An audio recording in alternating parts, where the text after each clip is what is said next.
Yeah, this is going back when I was still living in Melbourne, and I was still with my first partner, with my first boyfriend Joe, and back in the days when people used snail mail, if anybody can remember that far back.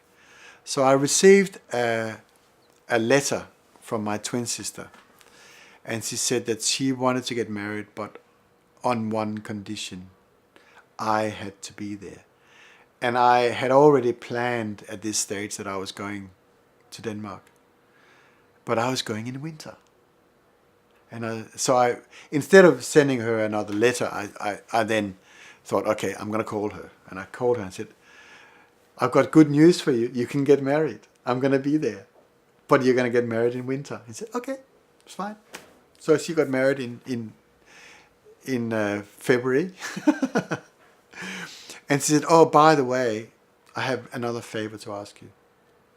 Because when my three sisters were married, my father walked one up and my two brothers walked one each.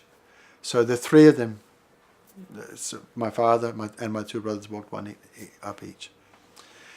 And so she said, I want you to give me away, not my dad.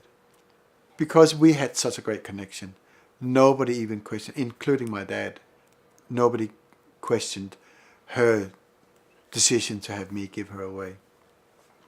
The greatest privilege I could ever be given is to have this honor to give her away. And it was a really, really special time. And the interesting thing was also that Joe, who was a musician, he decided, because he was going there with me, and that was his introduction to my whole family. And he wrote a piece of music, and he had it recorded at the school that he was teaching, and then it was played back on radio, where one of the students who knew this radio presenter, she got him to play it back and then say, this is for my friend Sharon, whose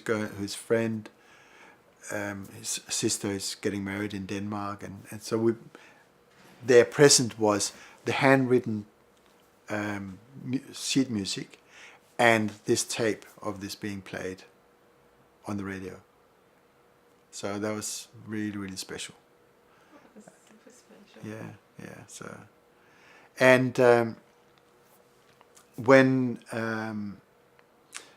Fernando and I happened to be in Denmark, we hadn't really thought about this, but it just turned out that her silver wedding anniversary happened to be at that time. I hadn't thought about this, but so we were there for the silver wedding anniversary, and Fernando got up to all his usual antics and made all these special decorations for the party, and it was so much fun.